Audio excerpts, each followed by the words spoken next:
Big boss के घर से अब तक की सबसे बुरी खबर हम कह सकते हैं कि आ रही है। चलिए बताते हैं कि ये खबर क्या है।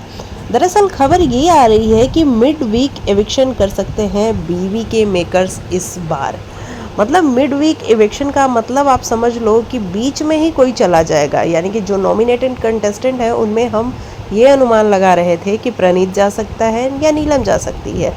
लेकिन खबरें जो है वो शॉकिंग इसलिए हैं क्योंकि नाम इन दोनों में से नहीं है, बल्कि नाम जो है वो गौरव खन्ना और मृदुल तिवारी, इन दोनों में से कयास हैं कि, और बड़ी स्ट्रांग वाली ये जो र्यूमर्स हैं वो फैल रही हैं कि इन दोनों में से कोई एक घर से बेघर हो सकता है, वो भी मिड वीक, बीच में ही कोई जा सकता है।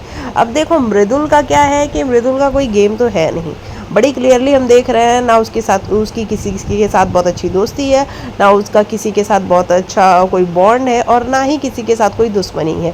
तो इस घर में आप या तो दोस्ती कर लीजिए या तो दुश्मनी कर लीजिए, अपने ओपिनियन को स्ट्रांगली रखिए, तो ऐसा कुछ हो नहीं रहा है। तो मतलब मृदुल का गेम हमें तो नहीं नज़र आता है। गौरव की जहाँ तक बात करें, गौरव स्टार्टिंग में काफ़ी एक्टिव नज़र आ रहे थे, लेकिन अब तो काफ़ी ढीले पड़ चुके हैं। कल सलमान सर की क्लास भी लगी परसों, लेकिन हमने देखा कि कल के एपिसोड में भी वो ढीले ही नज़र आ रहे थे।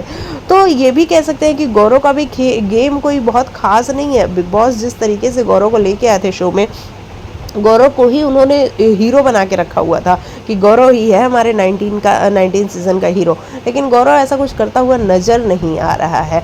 तो ऐसे में जो कयास हैं वो यही है कि मृदुल या फिर गौरव, इन दोनों में से किसी एक को निकाल करके बिग बॉस के जो व्यूअर हैं उनको एक शॉक दिया जाएगा, और उनके लिए ये काफ़ी शॉकिंग होने वाला है। शॉकिंग मेरे लिए भी है कि इन दोनों में से अगर किसी एक को बाहर निकालते हैं बिग बॉस, तो बहुत सारे ऑडियंस, बहुत सारा क्राउड आएगा जिसको ये होगा कि अरे अचानक से कैसे निकाल दिया। बाकी आपको क्या है कहना, लिखना।